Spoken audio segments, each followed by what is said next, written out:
Okay, so we're gonna get ourselves rolling here. Kind of interesting, I guess, this sort of swampy area here. I think people come here and hunt waterfowl in the fall time. You can see that there's shotgun shells all over the place. You can see there's a tie plate there. So here, this is basically like a causeway here. This is built right through part of this lake, I guess you could call it, swamp. So this would have all been rockfill. You could see the base of a telegraph pole there. Who knows if this was original? Very common thing to do was to build trestles and then to infill them, because trestles were quick, right? It was a very expedient thing to do. So here you can see pieces of telegraph pole. There's one in the water up there, I think. Ugh, ballast.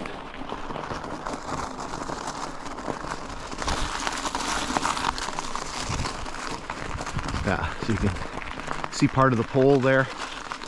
So basically these poles were all cut down, and why you don't see more of them, and I have to thank Frances for this piece of information, so you could actually buy them. And she told me how much they were. I can't remember now. You have to go, like, you have to go get them yourself, like, so however many feet, I can't remember how many feet they're staggered apart, but you have to go and pull them out yourself. But I think it was cheap. They were very cheap. Here's another one. And so you basically have these poles that people would have used for all kinds of different purposes, retaining walls or little construction projects and things like that. So we have a point of interest coming up here. Oh my God.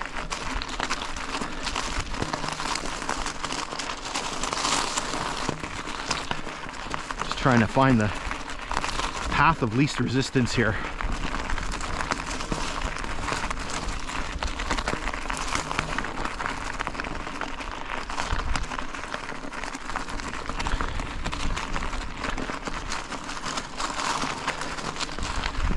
Hold up here for a second.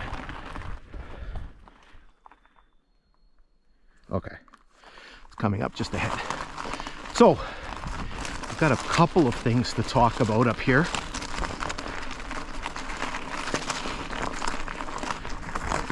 Make sure Luna's with us.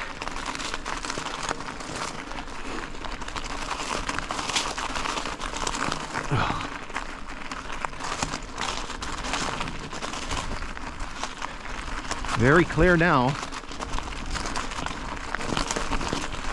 Not too much cloud. Okie dokie. So, my God, you see a piece of a telegraph pole down there. Oh. Seriously. All right. Where are we here? I think it's in here.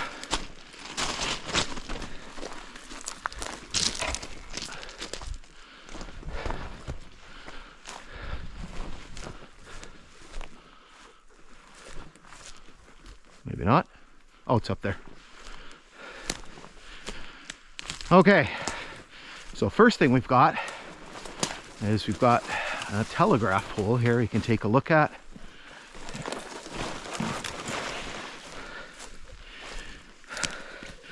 Nothing exciting on it. Probably all the good stuff has been taken, just Dominion 42s, and you can see some Armstrong insulators on the end pegs there. See where the base of the pole cut off. If that's the pole and there's not a piece missing, that's a pretty short pole. Okay, so what else is happening here? We're actually at a station, and so let's talk about this location here. So this is not an original station on the line.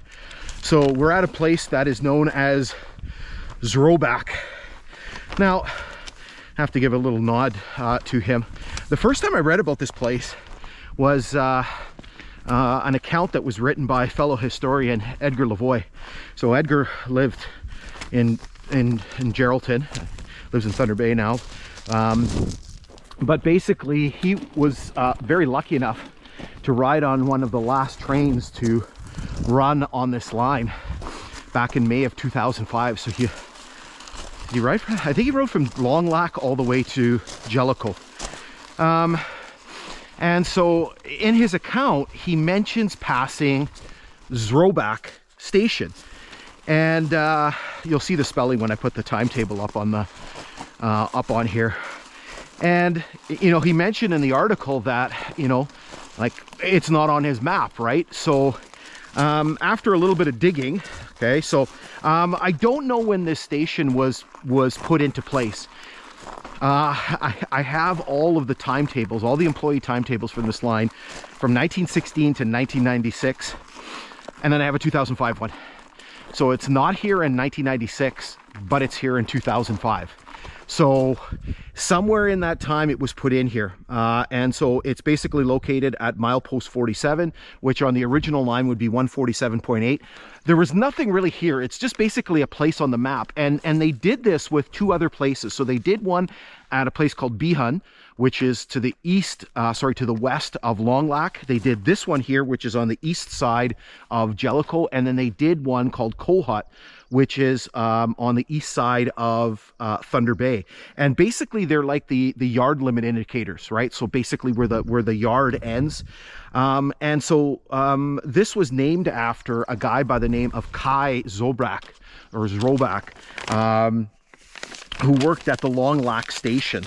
And again, there would have been a signboard here, right? Because, you know, he mentioned it. And I've seen one of the station ahead indicators, right? So one of the yellow triangles that says Zroback on it. And but there's nothing here. I've looked for the milepost 47 marker. I've looked for that signboard. I haven't seen anything, not even the bases of the pole. So let's show you up the 2005 timetable here so you can see the station.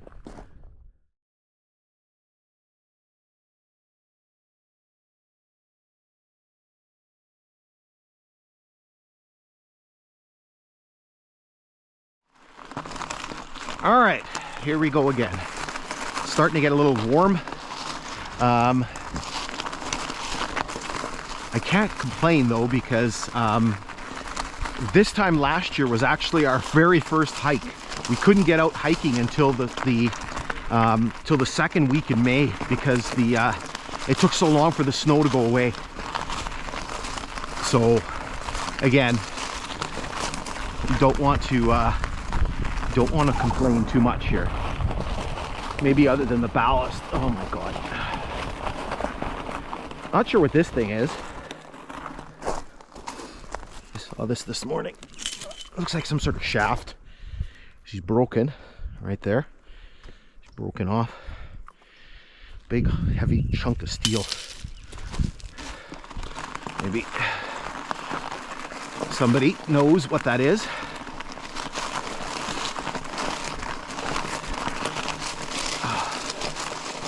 All right, let's try to get ourselves going again here. Okay, so let's zip you ahead a little bit here as I struggle through the ballast.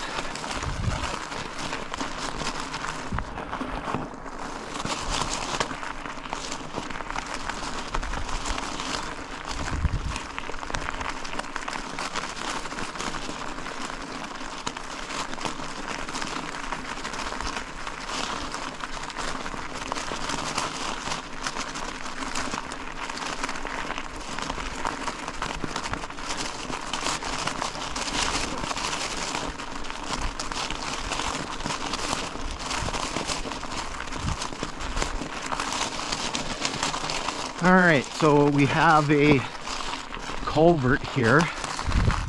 Don't know. I have mileage marked on here.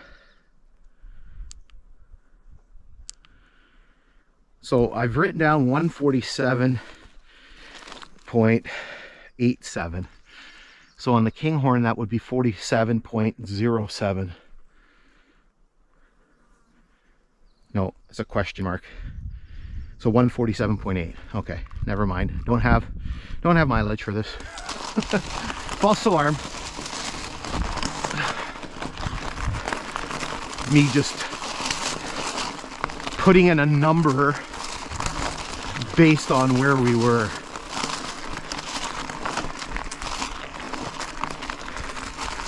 Oh, it is warm now.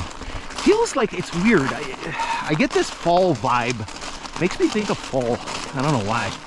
Just the kind of the day and I don't know.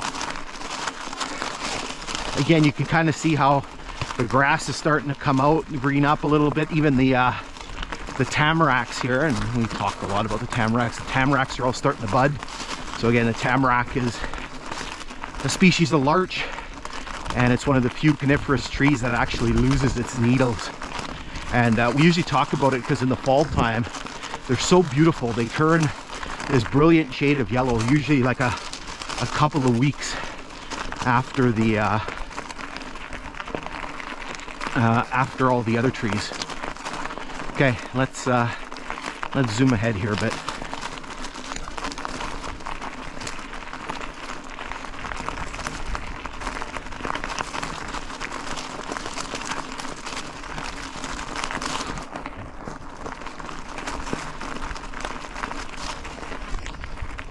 All right, so we're coming through another rock cut here. I don't remember if I recorded this one or not.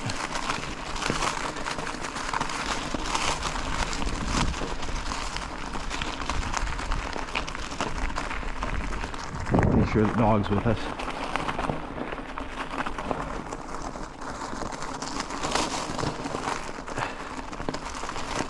Oh, that's a little bit better. I like how it just goes from insane to like beaten down.